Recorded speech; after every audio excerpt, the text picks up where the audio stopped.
Sword? I'm sorry, y'all. I got Was that a 3, 2, 1? 3, 2, 1.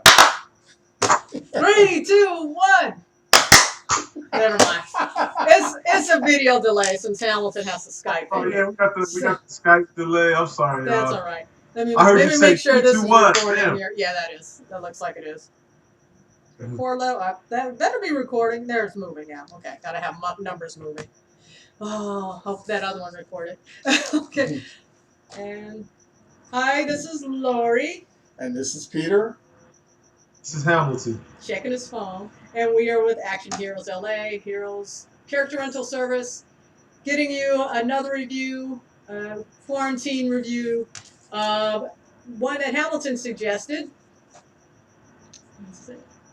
Oh, Hamilton, you said you suggested it's True Romance. True Romance. True Romance from, I forgot what year that was. Was that late 80s or? No, it was like 92, something 92. Like 91, 92. And it was at a time when Quentin Tarantino had just come out. He came out with Reservoir Dogs.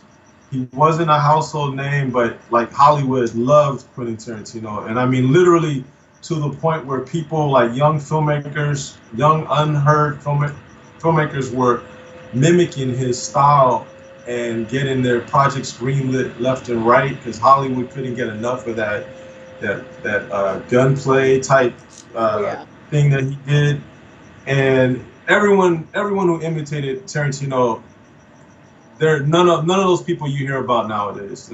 They've all kind of fallen by the wayside. But it was at a time when Hollywood had a love affair with Tarantino early in his career, and so he could do no wrong.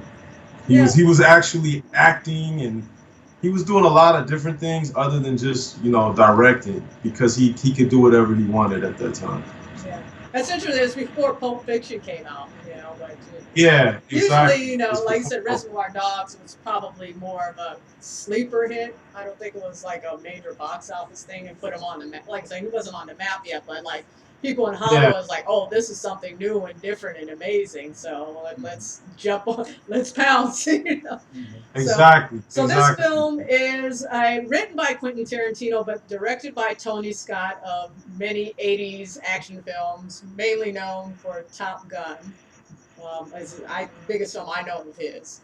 And Beverly Hills Cop. Beverly Hills Cop, that's correct. And so it stars Christian Slater and Patricia Arquette, who I had to do a double take. It's like, is that? Because she's so young in this, and I'm only used to seeing her now as older, and still attractive woman, but yeah. So I mean, lots of people are in this movie too. It stars who pops up is pretty surprising. So.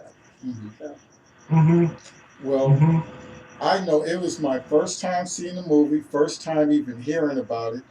I sat down here in the Larklight Theater to watch it. I had myself all prepared for a love story because it was called True Romance. And wow. That's awesome, man. I'm glad that it was something you hadn't heard of before. Yeah. And yeah, it did live up. It did. It was very much a love story. In fact, it was a love story, but it just took off. It's very much a true romance as Tarantino would see a true romance. Very much like how you would you would kind of. I don't want to say expect from him because that sounds like it's predictable and it's right. I had heard of the movie, but I never saw it.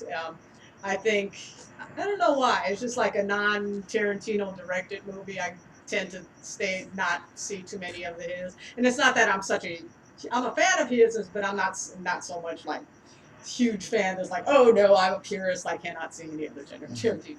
So, but yeah, it was very interesting and enjoyable. It was a little because I had only seen Tarantino, his films that he directed, the tone being it's like, okay, it's definitely his movie, but it's not. It's very much a Tony Scott movie.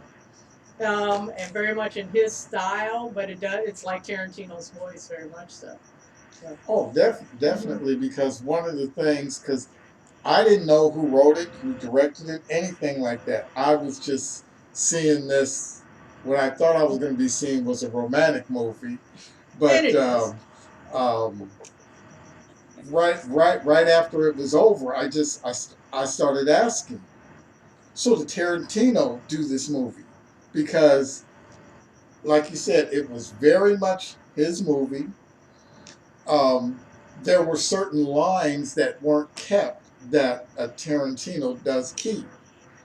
Um, so I guess that's Scott. Tony That's Scott. Yeah. Tony I Scott. mean, That was it's his. definitely it's his Hmm. movie Hmm. and of a Hmm. Tarantino script. And Hamilton, you had some stuff to say about other people doing Yeah, Tarantino yeah. I scripts. was gonna mention that to me, this is the only film that Tarantino or wrote that someone else made that I like. I'm not a big fan of Oliver Stone's You said Natural Born Killers. Natural Born Killers. Yeah, I'm not a big fan of that film. It felt to me like he was trying to imitate what he thought was Tarantino's style, and it came off as just kind of hokey and disingenuous for me. I like Oliver Stone a lot, but I just think that most filmmakers can't really do Tarantino. And I think what makes this film really work for me is I'm a fan of Tony Scott. I love the way he had a great eye for detail, just like his Yeah, brother Ridley Scott, you know. And so it has he's that very sheen slick of and a Tony stylish, Scott film. kind of Yeah, type of. and it works well with the story. I Yeah, mean, he I don't think usually. Yeah. he tried too hard to imitate No, Tarantino. I don't think he tried to imitate him at all, and that's to this movie's benefits. I do think I kind of miss like okay, because of the script. I was like this is such a Tarantino movie, but I miss a little bit of his style, but it still works. It's like if Hmm. you are gonna do. It's just like don't try to imitate his directorial style. There's just something he has a unique Right. stamp all over that. Just do it in your own way. That was the best approach to it. Well, I Hmm. knew What is or that I for? felt that it was a good movie um, because I wanted to talk to the screen. I wanted to. I wanted to give extra and tell them where to go, what to and what not to pick up. Don't say that to him. Oh, just everything. So Right, right. That's a good yeah. point. It's a film that draws you into it and that is a fun part of going to see movies in the theaters. You It's want to fun. be able to talk to the people on the screen and tell them what are you doing, like you know. Don't do that. But Oh, you can do yeah, that. Which they it's surprise you true. though. Right. That's a big part of it. That's what I want out of a good film it's is the kind of interaction. funny because there's a Christian Slater and Patricia Arquette. They're become this romantic couple. You see them meet and romance each other and everything. Mhm. And as the movie moves along, pretty quickly you learn that they're both like batshit crazy. Mhm. Yeah. But you're still like, but since some bad guys, some mafia type guys are out looking for them, of course you're rooting for them to Mhm.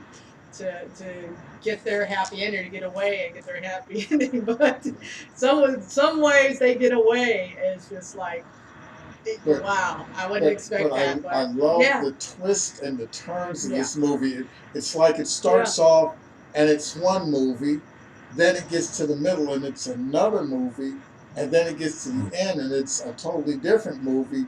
But the Mm. thing is, the way the director, it just wasn't these different movies. He wove them It was into yeah. one good movie, and Hmm. wow, It it wasn't was. disjointed or anything. No, it wasn't Yeah. disjointed at all. Not at all. Hmm. No, I agree. Yeah, I don't know. It's I don't know if this is considered an obscure movie or not. Like I said, I hadn't watched it in a long time myself, so I guess people who know about it don't necessarily put it in the same category as Tarantino's other films, but it holds up Yeah. well. I know that I remember it being a fairly popular movie. Hmm. But like I said, it doesn't get compared to or like included with the stuff he's directed and things like Hmm. that. So it's kind of like and so in that way, it's kind of lesser known. I think Pulp Fiction is really the film that put Tarantino on the map for film goers because like I saw Reservoir Dogs when it came out in the theater, and then when I would try to tell people about it, it just people just they had no reference for who this guy was until Pulp Fiction came out, and then I didn't have to explain anymore. Oh, you should see this movie if you like Pulp Fiction. You should see Reservoir Dogs. But I just think it took a while for people to kind of get on board with Tarantino as a filmmaker. Well, you now, know, so 'cause- just to talk just quickly about that. So you didn't think any of the Kill Bill movies were the ones that? No. Those came after No, Pulp Fiction. was He was pretty huge well hit. established. Oh yeah, well I just love Pulp Fiction.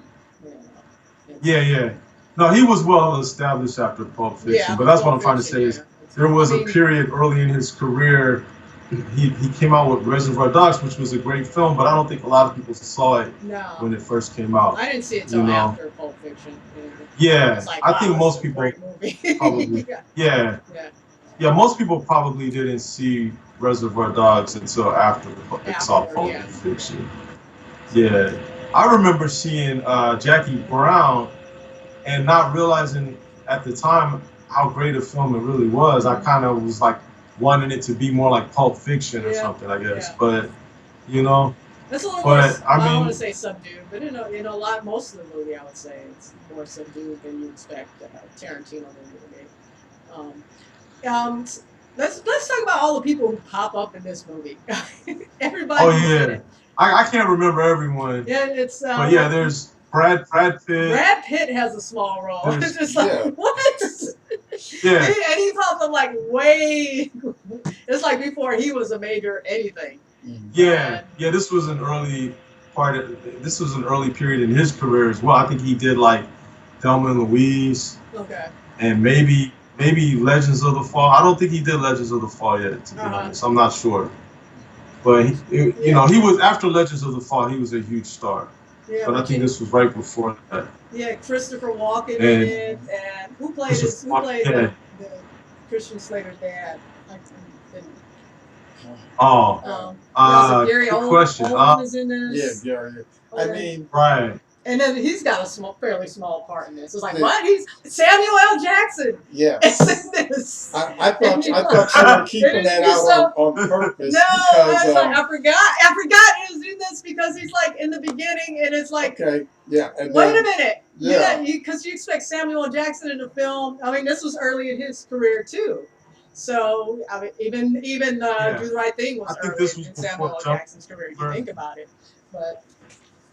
Yeah, it's I think this was before. There was. I think this was. It was like one of those old 50s, 60s, 70s Hollywood movies where it was star-studded.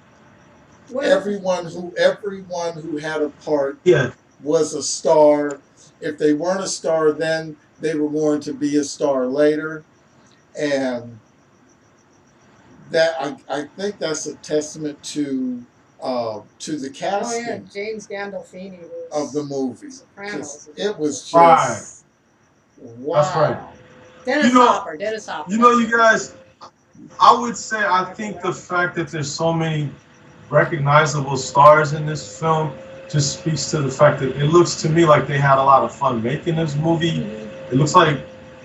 Also, I don't know. My understanding is a lot of filmmakers, a lot of actors in Hollywood back then wanted to be in anything Tarantino had anything to do with. They'd ask him, "Do you want to be in this film?" He'd be like, "Heck yeah!" You know, like I think that has a lot to do with it as well. That he just had that kind of appeal, and like I said, Hollywood had a love affair with Tarantino's style of filmmaking early on in his career. So I like that, the fact that there's just so many like unpredictable actors who pop up in this movie. It adds to the whole like fun of the film. I think overall that is, I don't think they took it too seriously, and I think that's a good thing. I'm just cracking up at this Venom video. Right now. I was like, I don't think I've seen this one. Wait a minute. Spider-Man's there now. and just from the movements, I know who's in the costume. Oh, dude, oh goodness. I'm just like, okay. All right. Anyway, but so any more words on True Romance? No, except if you haven't if seen you it, haven't see seen it, go see it. Or Yeah, if you like yeah. Tarantino films, I'd say definitely check it in. And this one is one you haven't caught up with. I'd say definitely check it out. Yes. It's I don't want to say it's a fun movie, but it's an entertaining movie. It's very it's entertaining. quite a It's not to be taken seriously. It is You know? it is truly a romance Tarantino style. I think that pretty much nails what it is. But Yeah, now you I see, agree. I could take that movie serious because I could see me and Rosie Perez in the starting role. Rosie Perez. That's not a bad idea, Driving across Peter. running You from the could write a bay. whole Running script from around that. the Especially that, whatever that was. What did she say to you? I'm sorry. No, that's a whole other conversation. But yeah. No, that was the other review. Yeah. So let's wrap it up, Ham. I know you got to go and do some stuff. So this is yeah, I'm sorry, y'all. Yeah, no, that's cool and stuff. We all have lives, or we pretend to. Yeah. So we'll see you next time. If you've seen True Romance, leave some reviews. If you haven't, check it out and let us know what you think about it. Peace out. We out. Do the right thing. Clap. Clap. Okay. Bye, y'all. Bye.